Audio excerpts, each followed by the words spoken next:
It's time for Cutting Edge Consciousness with Freeman Michaels and Barnet Bain.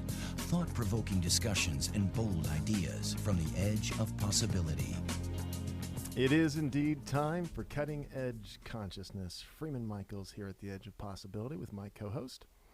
Barnet Bain, good moment, everyone. Good moment to you. Welcome. Welcome. Welcome, Freeman. Thank you. I feel welcome. Well, you're always welcome here. That's right. I love being back up in Home. this our old studio. Yes, it does feel like home. It is home. I mean, we are now we have been relocated into another Fine studio. fine studio. But this is where we cut our teeth. We've been on this show now for over 3 years. Yes. We're on our 4th year of this show. Yeah, we began in this. And this is in where this we studio, began. and it's very nostalgic. woodsy, and it feels a little bit like Woodsy. it's got a little sort of Marin vibe going to Oh, it. up I here. love it. Where the rich hippies hang out. That's it. But now we are down. We're relocated into another studio, which has more of a bunker vibe. It does. There's no windows. It sort of has a kind of cinder block vibe. Well, it is and in the very basement. homey, very Yeah. homey. Maybe we just bring in some rugs and Pillows and that sort of thing. so lots going on as always. Tremendous amount going on as always. We were talking earlier about big shadow pieces that are showing up in the world. Yeah. And we were talking earlier about that game that came out that has everybody very upset. It did like about $800 million. Oh, you talked or about this something. last And week. Yeah, last week we discussed it, but I've been hearing more and more about no, it it's all huge. week long, It's huge. and there's such a controversy. It's a because very violent game, just for those who may not know what we're talking about. We don't even know what we're talking about. I don't remember what the game is I know called. what the game is, but it's a very, very violent game, and the most successful game ever. It sort of reminds me of the Miley Cyrus conversation, which reminds me of the Mick Jagger conversation, which reminds me, Right. this is before my time, but I can sort of Elvis remember Presley. the Elvis Presley Yeah, conversation. Elvis the pelvis, and we just keep Upping the we ante. just keep pushing back on and all of the shadow play, everything that we deny in ourselves, we push it down, and it comes at us as the way of the world, and then we get incredibly righteous and pushed back with all sorts of judgment and double down on the energies. So that's right. the fastest way to make it be a $1.6 billion thing in the next version. Yep. But Is to condemn it. It's a fascinating shadow play, especially when it comes along at the same time as all of the other exacerbated drama that's going on in the world. What with the imminent potential shutdown of the government and all of this, The wars. all of the war cry. Yeah, let's handle the way it's always. Well, let's handle it the way we've always handled it, because that's always worked so well. Let's go to war with it. Which, of course, as you just mentioned, going to war with anything is a way of feeding it energetically. And a way versus- of feeding it, and a way of not feeling. Right. Not tapping into what are the real feelings Yes, about it. this You is know, a great point. the rock and roll stuff. Well, there's way too much sexuality, so there's this kind of internal war that we were. That so many people have their judgments about their own adolescent sexuality, not willing to ever feel it, or being. Through this hand-me-down culture, being trained not to feel that it was appropriate to ever feel it, and so then people don't feel these things, and then they have tremendous judgments about them, and we live in this world of shadow play, and we're estranged from our feelings. God forbid we should ever. And so many of us don't even know how to access our feelings. Well, this is not the first time we've brought up this sort of universal or collective reflection, and sort of said that it's worth taking personally. That I can just project this on the collective, make it a we problem, and then I don't have to deal with my own little wars, the personal inventory, which is the empowered response, right? The way I'm that at war. own I'm it. at war with my own hauntings, my own ghosts of the past. Yeah. I'm at war with them. I think we should probably bring our guest on. I know that he's going to have a whole lot to add to this conversation. We're Please really, do. really grateful to have Raphael Cushnir on with us today. He's the author of setting your heart on fire, and surfing your inner sea. I'm all in on the surfing deal. Yes. I'm certainly surfing the outer sea every chance I get. Yesterday the surf was great. Raphael, welcome to both the outer sea and the inner sea. Thanks. I'm really glad to be with you both. We love that you're here, and we appreciate you joining us today. I bet you got something to say about feelings. It's got me all charged up. Yeah. We want you charged. We want discharged, you, brother. Let's hear it. Let's do it. So Barnett's talking about the way that we tend to deflect or avoid or make it about the out there.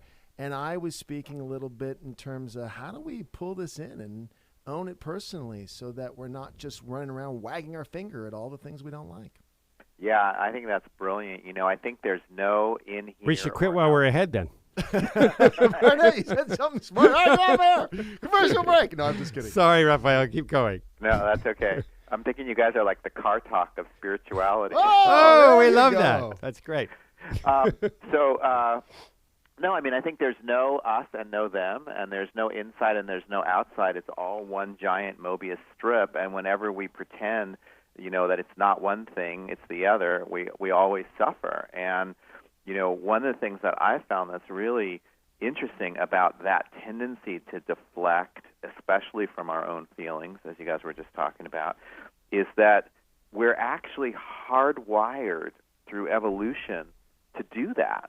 And no one's ever quite told us about this before. It's sort of the open secret in the middle of the whole neuroscience, explosion over the last years. And what I mean is that because of this glitch in our brains, courtesy of evolution's messy way forward, our primitive brain that tries to keep us alive can't distinguish between an external threat like footsteps in a dark alley and an internal threat like jealousy or rage or loss.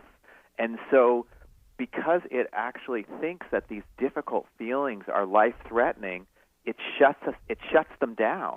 So where's that happening in real time, in a real way, in your life? Because we talk about this sort of thing a great deal on this show, and also we try and have conversations with our guests that are deeply personal, so that our listeners have an opportunity to hear our guests in ways that they have never heard them before. So I am very curious as to where this shows up in your life in real time, not in history, and not in any story you've even ever told before. Let's try that one.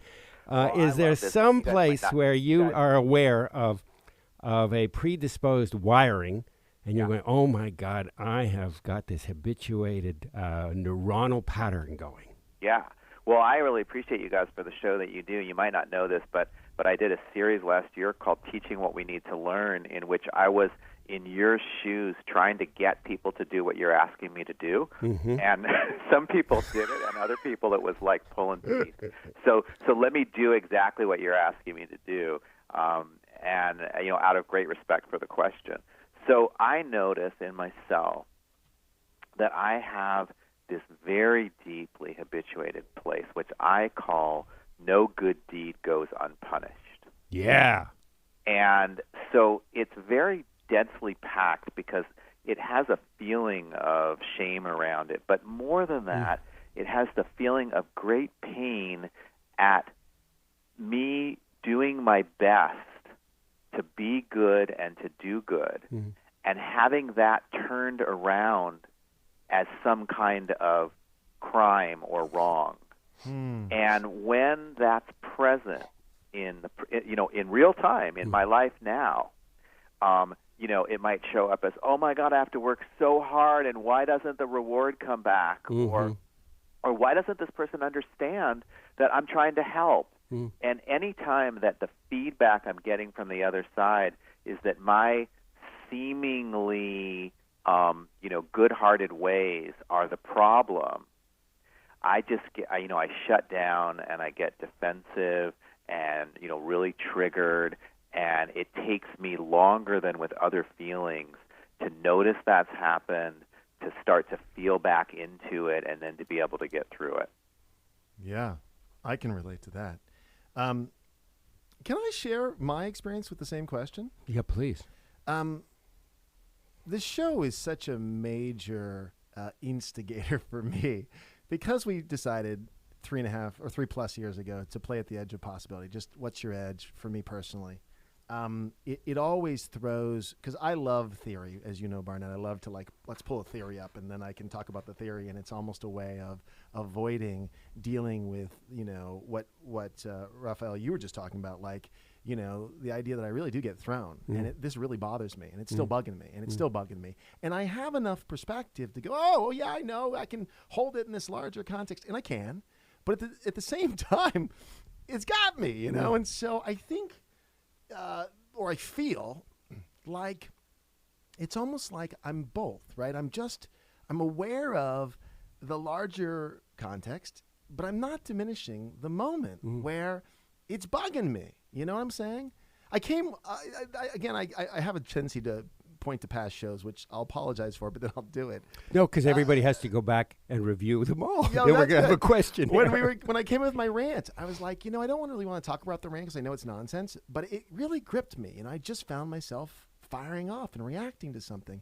And you said, well, do you want to talk about it? I said, no, I don't want to talk about it because I know how crazy it is, but I want to acknowledge that I got hooked. Do you know? So that piece works. And these are the kinds of patterns that are emotional, mental, spiritual, and they are also physical. As Raphael, you're referring to, these things are hardwired into our brain. They show up as at the level of biology and chemistry. Right. Not only that, but the emotions that they're trying to block are physical, because all emotions are physical. It's in our bodies. That's the only place that we ever feel this stuff. So that's right there. I have to share with you that until very recently, I'm very pleased to say that is not news to me. But last year I couldn't have said that. Well, so last year you would have said the same thing, but it wasn't as real for you. Well, but okay, then 2 years ago I would have said it was news to me that emotions or that feelings occurred in the body. That was news to me, because I was so totally inside of my head that I had no relationship to the body was really something to carry my head around on at the top of. So I want to now ask you to that point, if you could make draw a distinction for me between what are feelings and what are emotions and what are sensations. We only have 2 minutes to do that. So if you don't finish, we're going to put we'll go on the break. Yeah, we'll so go on no the break, problem. and after we've sold insurance and bread, we'll pick up on this. Okay, I'll do my best to see if I can get it quickly. So I don't make a distinction between emotions and feelings like some people do. I just use them as synonyms. And the answer, there's a trick question, which is how can you tell if a sensation that you're feeling in your body is just like what you had for lunch or jealousy. And it's a trick question because at first you cannot tell the difference. What you need is sustained attention, and then the difference becomes clear to you. So in other words, if you notice there's a kind of a stirring in your belly, and you give it 1 minute of that inner surfing that we were touching on earlier, if after that minute you're not really experiencing emotional content, then you can pretty much rest assured that it's just what you had for lunch. But reliably within that amount of time, if there is emotional content there, it will present itself to you. That was fantastic, and the most concise answer I could ever have. Barnett loves the 10-second answer. He's like, you totally just I have to go either 10 seconds or the full workshop. Or give me the 400-page book. The whole workshop. We are going to step away for a moment. We hope, listeners, that you will stick with us. We're going to have a few messages, and we'll be right back after these words with Raphael Kushner.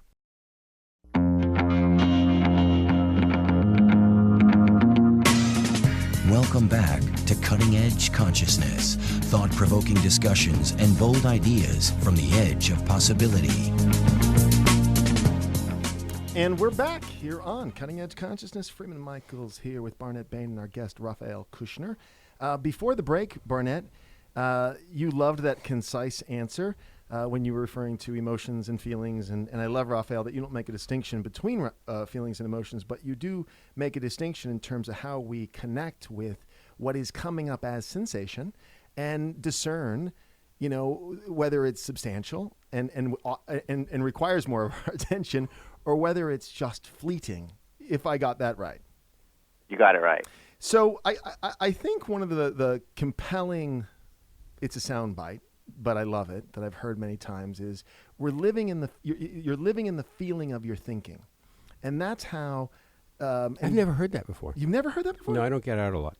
Okay, well, so this is a piece of language that I've heard and I think is kind of brilliant. It's brilliant. And you've mentioned recently quite a bit, Barnet, where it's just a thought pattern. That's just a thought pattern. Thought form. A thought form. Mm-hmm. And whether, and the ability to unhook from it.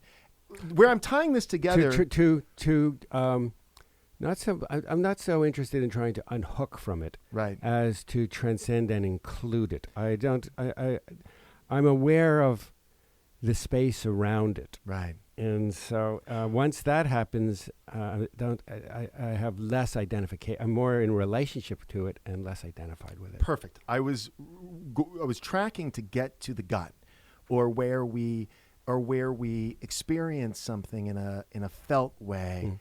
And have a sense of what are just the thought forms that trip us up, that we get hooked into. So it's not like I'm avoiding the thought form. It's an awareness. It's like, oh yeah, that's a thought form. And there's enough of an awareness that I don't have to keep feeding the thought form, nor do I have to go create a story out of it and tell everyone the story, and then we're going to call that reality, right? So there's this other way of operating the world where I can tap into an information center, my gut or my heart or my groins or whatever, that can help. Is groins plural? I don't know how many you have. Raphael, is that a plural Yeah, let's thing? go to Raphael on that one. All right, but you know where I'm going. I don't even know now. I've lost the thought. But help me, Raphael. That feels definitely Barnum and Bailey to me. Because I think you're talking about something that is really important. So when you notice that thought form, I think you have three choices. You can either collapse into it, which is like total belief that it's true.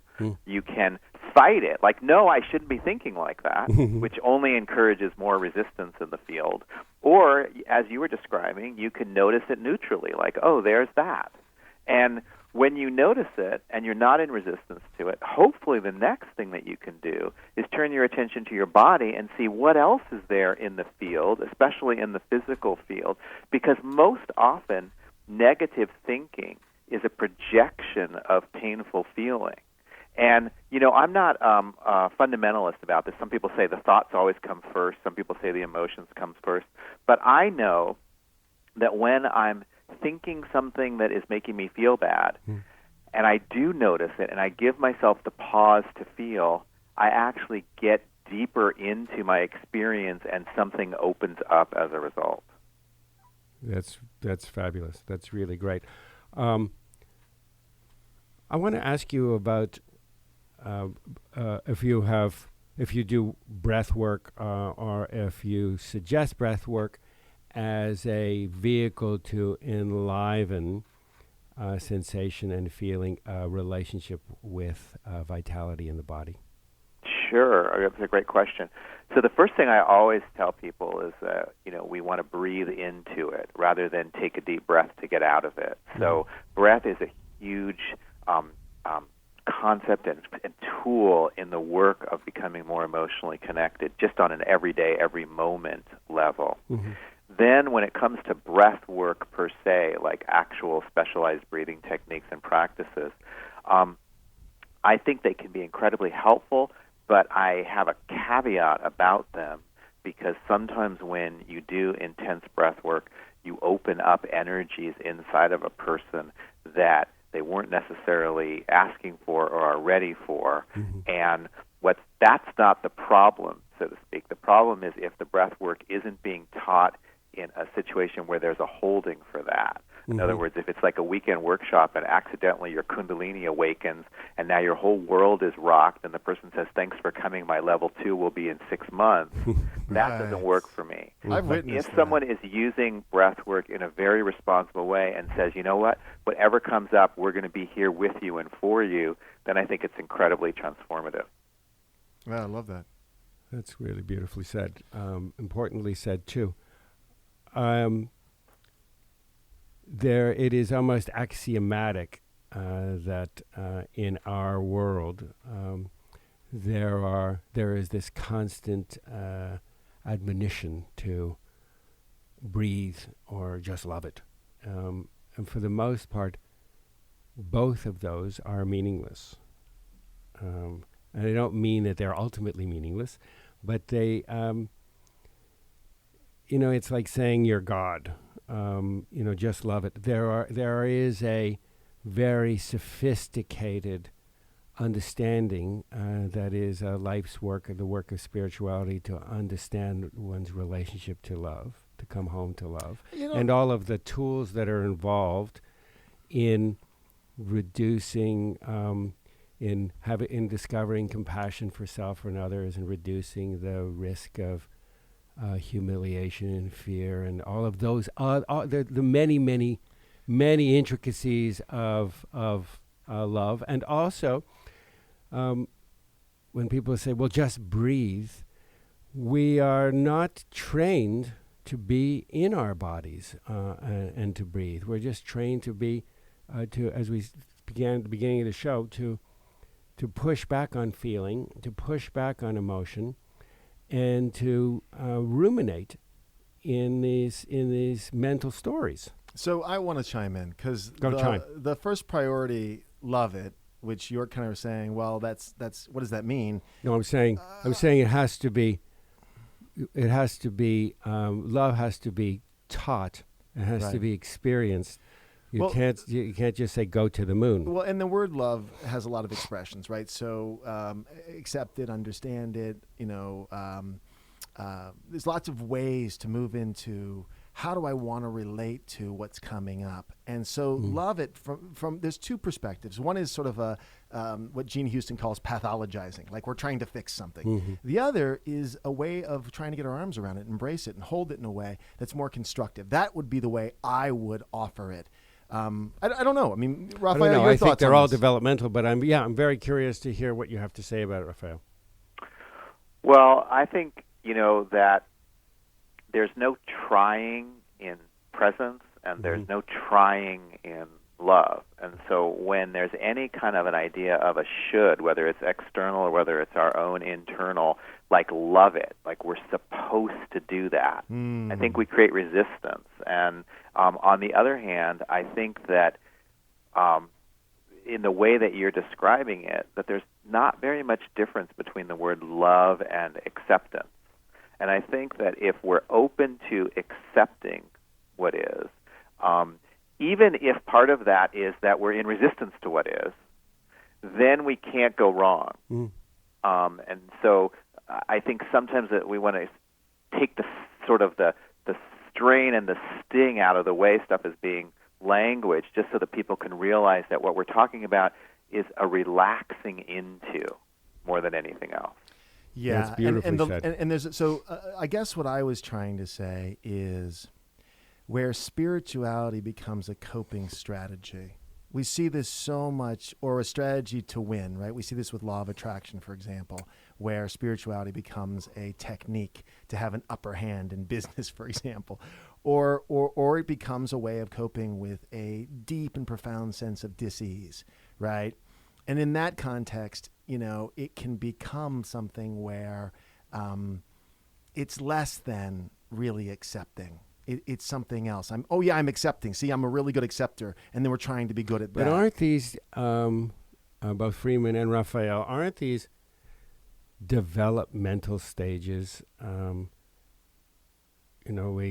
We went through a period of believing that the world, suddenly Freud said, well, no, we're actually driven by unconscious urges. And by that time, by the time that was identified, that was no longer the case, and Jung had an entirely different thing, and Maslow, and on and on and on and on and on. I think they are developmental, but I'm not sure it's linear. It's not linear, but we experience them in a linear way because we live in time and we live in space, and some of what we're exploring now is to consciously supersede our relationship with the straight line. But that is an evolutionary. That is an evolutionary edge. Okay, I got a lot to say about this. You want Go, jump in, go, shoot. Thank God, it's jazz, man. Okay. The first thing I want to say is that, we haven't identified it, but there is some circuit in the brain that we could call, am I doing this right, or how am I screwing this up? Great. And I think that always is going to be present, even in the most evolved person. It might be way background instead of foreground, but that's something else to accept, that's part of the way that we're made. That's my first point. My second point is that we do have all of these things coexisting, our developmental lines, so to speak. So we can be very evolved in one way and very elementary in another. But when you said the thing about Freud and the idea that we're all driven by unconscious urges, hey, man, that is still the case. Definitely. Because we think that we are choosing to do so much more than we are, when in fact most of it is just happening. We don't really even know why we do what we do, but because we need to believe that we're the authors of our experience, we put a story on it afterwards that makes it seem like we chose it all and we understood why we were choosing it. So I think there's a tremendous amount of, I'm talking fast, a tremendous amount of exhaling that comes in saying, the part that I can control with my intention and my actions, I choose to for the highest good of myself and others, but with a really humble recognition that most of it is just happening anyway, and I'm along for the ride. Yeah, that's brilliant. Beautifully said. And I think there's even a beautiful perspective of the patterning, because we can see the patterning reflected in the highest of orders. Like we say, I think it's like spiritual competition or the enlightenment competition. I'm going to beat people to enlightenment. I mean, it's the idea that there's an end result, that there's some sort of finish line, and if we could just streak past the checkered flag, something. Right. So there's a pattern in that that we can almost laugh at in the middle of it, because again, we watch how these things reorganize, right? And it brings us down to a baseline of let's call it humility. I think where. And in that humility, in those moments of humility, where all of my self-perception sort of floats away for an instant, there's a glorious moment where we don't have to work that darn hard. I said darn because we're on radio. Darn. That's a FCC stipulation.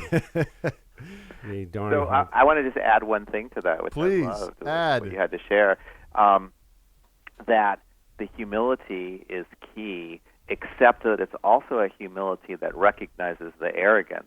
So I was talking to Tara Brach about some of the teacher trainings that the leaders in Vipassana or mindfulness meditation were at together, and how they were doing their best to all recognize and smile at the kind of subtle and insidious ways that arrogance would come up, like, look what great teachers we are, or look how we found and triumphed over this thing. So that even at the exalted levels of recognition of what we're talking about, it doesn't mean that the arrogance isn't still going to come up. And if we thought that we had transcended anything like that, it would be back to that whole linear, I'm trying to win, as opposed to this is just the full-on messy human experience, and it's all going to keep arising in us. I love it. That's great. That is fantastic. You made me smile. You reminded me of a joke that I once heard. I'm going to mangle it, but I once heard a joke about two very, very pious, righteous religious men, both of whom were prostrating themselves on the ground before their God and reciting these long lists of what worthless spiritual wretches they were in order to manipulate favors. Right. And even there, the story works for me because it's about exactly this point. It's about the spiritual arrogance. So one is saying, I'm a sinner, I'm no good, and the other one beats himself in the heart even more and says, I'm a sinner and I'm no good, and I am, and I take your name in vain. And the other one back and forth until finally one says, and I'm a worthless wretch. And the other one just stops cold and looks at him and says, look who thinks he's a worthless wretch. It's like my God could kick your God's butt, exactly. right? Exactly. Oh, so the arrogance in in being a more effective manipulator, That's right, controller that's right. of a story that we like to think Yep, that we can outthink life. yep. I'm still trying to be right. So I want to touch a little bit. We like to move beyond story on this program. We're not terribly enamored by story, but I do want to honor your path, your history here, because we do share a story piece. You also came out of a show business backstory, and I don't know whether I don't know where I'm going with this, except to mention it, to acknowledge it, and if there's anything that you would like to say about it or add about it, then this is your life.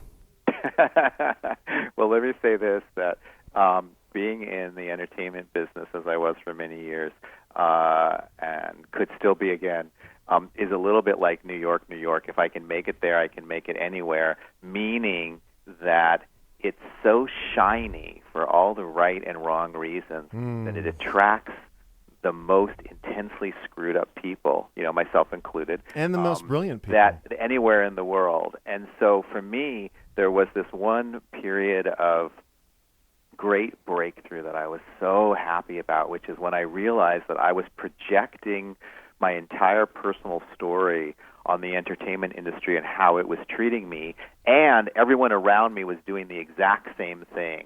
And that freed me to realize that nobody owed me anything. It was a privilege to be able to write scripts and maybe sell them or make a movie and have it come out. And it took so much of the pressure off and the pain that I think it was certainly one huge piece of sandpaper in my evolution. I love that. It's really brilliant because we started off with the what Barnett brought up in terms of how many ways we see the shadows show up. How many different arenas do we find it, expressed and reflected? And I love the show business world because it's such a big shiny object in our culture for all the right reasons and all the wrong reasons. And so it's such a brilliant thing to come out of that and be able to navigate your way to find a deeper reason for doing what you do, and at the same time not kill it for being everything that it is, right? Yeah, and I'll just tell you a quick funny story.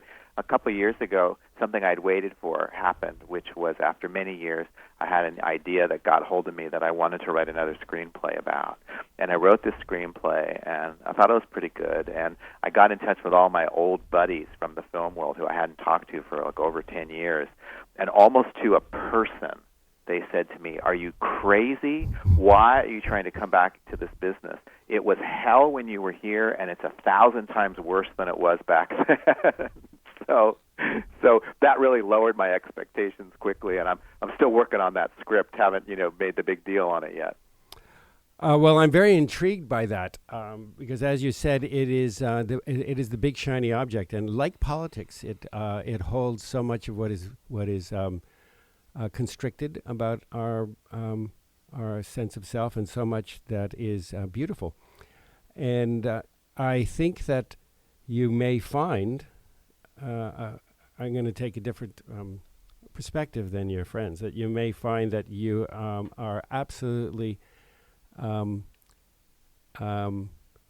what is the word, that sort of balanced, that sort of equanimity that you have with life is exactly what is required. That's it. To move through what is dark as well as what is shiny. And you may be exactly what is needed for this community right now, doing it for all of the right reasons of reforming the mythologies, and it is a vehicle for the expression of some kind of emerging mythology, as well as the expression, as we began at the beginning of the show, for mirroring our denied shadow.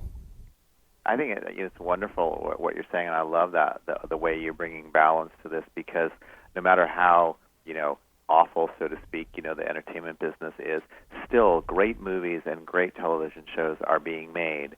And similarly, when I work with people who like to trash, the inside workings of corporations and other organizations and say, like, God, it's amazing you never get anything done. There's so much ego. There's so much this and that. And then I also remember, yes, but what amazing things are happening every day. Like, the planes don't fall out of the sky. That's right. So all of this craziness, which makes it seem like we shouldn't be able to do anything, is coexisting with our ability to do amazing things. That's paradox. So it would be amazing right now if you will share, for the benefit of our listeners, where they can find more about your whereabouts, and as well as more about what you're writing and what you're working on. Sure. Thank you for that opportunity. Please. So my main website is Kushner.com, which is Cushnir.com, my last name. And right now, the thing I'm most excited about is I'm launching a 6-week online learning program, which is called The Hidden Power of Emotions. But it's hidden, so you're going to... Well, we're going to help you find that, so yeah. That's right. Everyone's going to have to, intuit their way there. No, actually, it is at, no big surprise, hiddenpoweroфemotions.com, and everything's there, so I hope that listeners are intrigued to take a look, because I would love to join them for that program. And we, of course, will have all of this on the Cutting Edge Consciousness website. Thank you so much, Raphael, for taking the time with us today. It was great having you. Oh, it's my great pleasure. You guys are wonderful. And for those of you listening, stay tuned, because we'll be right back. That was not a paid announcement, by the way. Messages to wrap things up here on Cutting Edge Consciousness.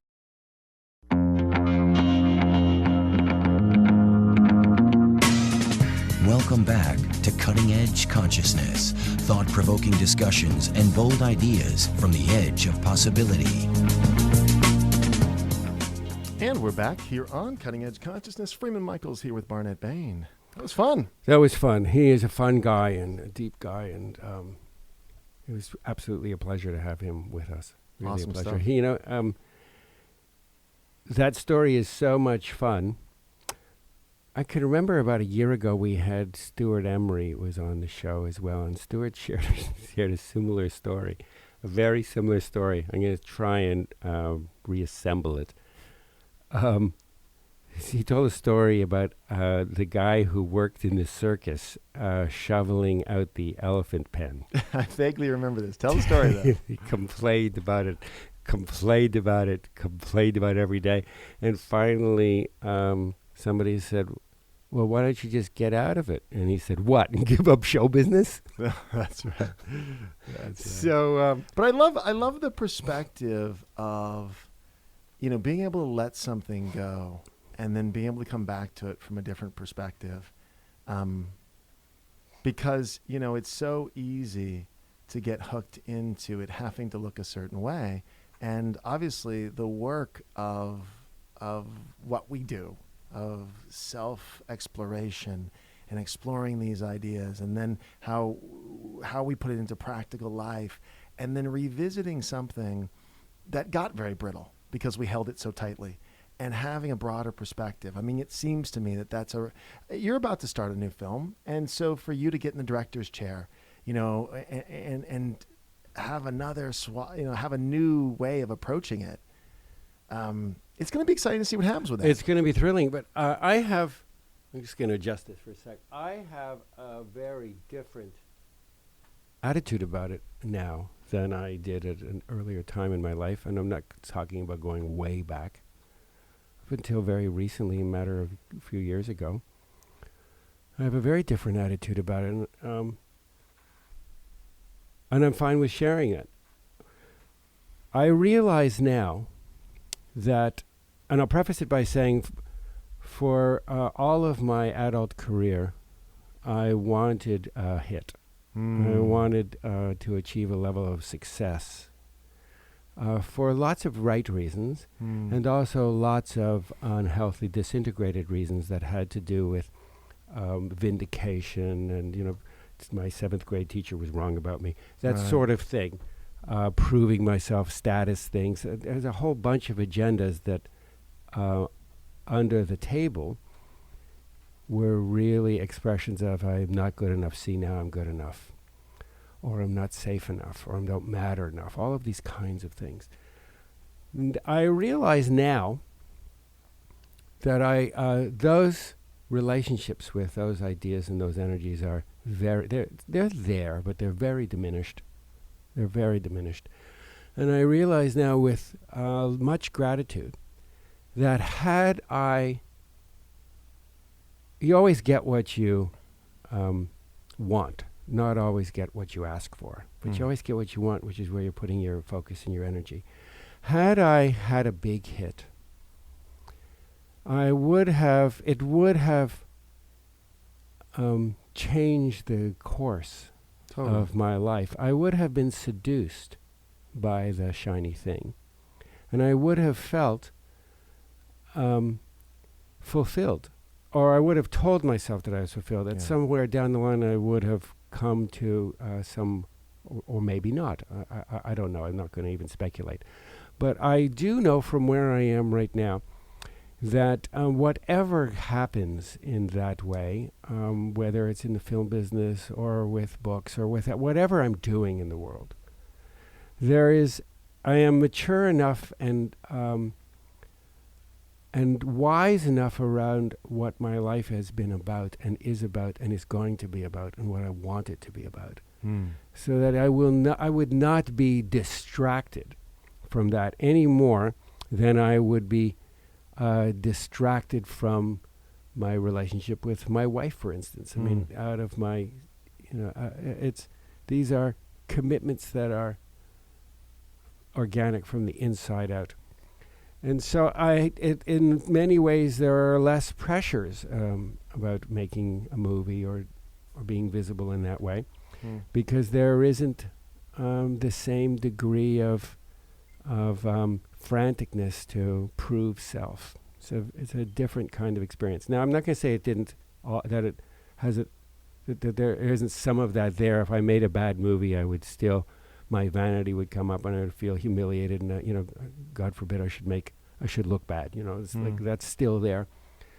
But it is no longer something that would vie with my desire to not only explore my own spirituality, but be a part of the sharing of spiritual ideas in the world. That is what my life is about. Right. Now, it becomes more of an exploration, and it's less tightly held, which from my perspective gives me permission. A friend of mine called me a few years after I retired from acting. I gave it up, and he called me and said, "We're doing this play, and I want you to play a role in it." And at the time, he had a show with Alicia Silverstone. He went on to be the star of that show Psych. His name's James Roday. And he cast a couple other sort of name people in this play. And there was a point in my life where, and I can't say that there wasn't part of me going, "Oh, this is a big opportunity," but I didn't have headshots. And anyhow, I gave myself to it in a way that I hadn't given myself to a play or a project, for that matter, in a long time, because I didn't have so much at stake. And even though there were important producers in the audience and whatever else, I didn't care. And it was so much fun to do it. Almost enough where I wanted to act again, but I didn't. The point being this: it's similar to what Raphael was saying, and I think it pertains to this conversation, is there's a way that we can mature, and it's almost, for me, like regaining the art, the fun, the joy, the excitement. Because again, when we if I had early success, I might not have known how to handle it. I mean, I think I wouldn't have. I mean, that was sort of the route you were, that was the storyline you were kind of, Not that I was afraid I was going to become obnoxious. Not that I was conscious of any of this. Right.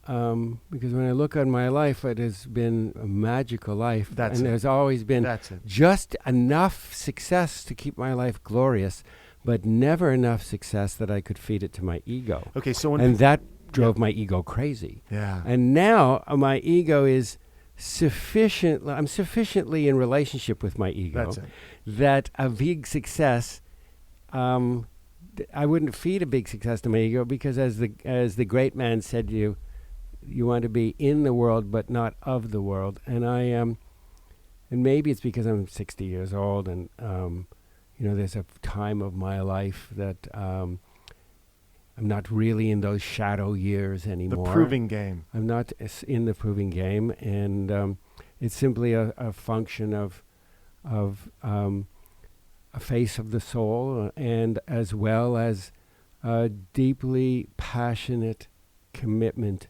to self-exploration and finding my relationship to everything and everyone. This kind of spiritual path for so many years now, 35, 40 years, as becoming ever more increasingly the priority. And for at least 25 years, the priority of things. So I don't feel that there is something in the world of render unto God what is God and Caesar's what is Caesar's. I don't feel that there's anything in Caesar's palace that is going to seduce me anymore. There's this great drink at Caesar's Palace in Vegas. It's giant and blue. It's a berry mojito. Oh my God, it's awesome. That's not. I'm all in on the berry mojito. You got your spirits at Caesar's Palace, however you can get them. Look, we can track back to something last week that Derek Mills said about a standard that was a way of sort of creating a criteria for our decision making. And so the fun, you and I talked about this a lot of times. Well, one of the criteria is it fun? And that's a great reason to do something, is because it's fun. So, that's a level of maturation where it's not, again, that proving those shadow years when we're trying to prove ourselves and we're trying to win and so forth are less. That's not the operating system. That's not the standard. That's not the criteria for making decisions. It's not how we're measuring whether something's good or bad. It's these levels of connection, fulfillment, service, fun. Those are the kinds of things that juice up my decision making and create a whole new definition, a reimagined success. Is it fun? Would it allow me to express all of my gifts and all of my talents and allow me to grow? Yeah. Would it be valuable to myself and to other people? And if I can meet those three criteria, then I'm in. Then I'm in. Somebody said recently, and I can't remember who I heard say it. I've heard it said before, but never paid too much attention to it. If money were not an issue, what would you be doing with your life? And again, until very recently, I would not have been able to answer that question. Because if money were not an issue, what would I be doing in my life? Well, I don't know, because I am so drunk the Kool-Aid that if money were not an issue, what else is the life, what else is there? Well, what would I do? Would I go on vacation? Would I travel? Right. But the maturity of meaning and purpose for me, those three criteria that I just laid out is the basket that holds that meaning and purpose. That wasn't there. So if I took out, if you don't do something for money, what would you be doing? That was crazy making. I had no idea. I mean, what do people do? What else is there? Right. And I heard it recently, and I realized that I am doing. That's it. I am exactly. My days are magical, and they unfold in the expression of, I am exactly doing and being what I would do if there was no money. And often there is no money. That's right. Often. But so just so, some of our listeners, we get certain kinds of mail and stuff, and people, just presume all sorts of things. I'm really at a place, and I know you are as well, where I'm putting my foot down one step after, one step, and then the next step, and the next step.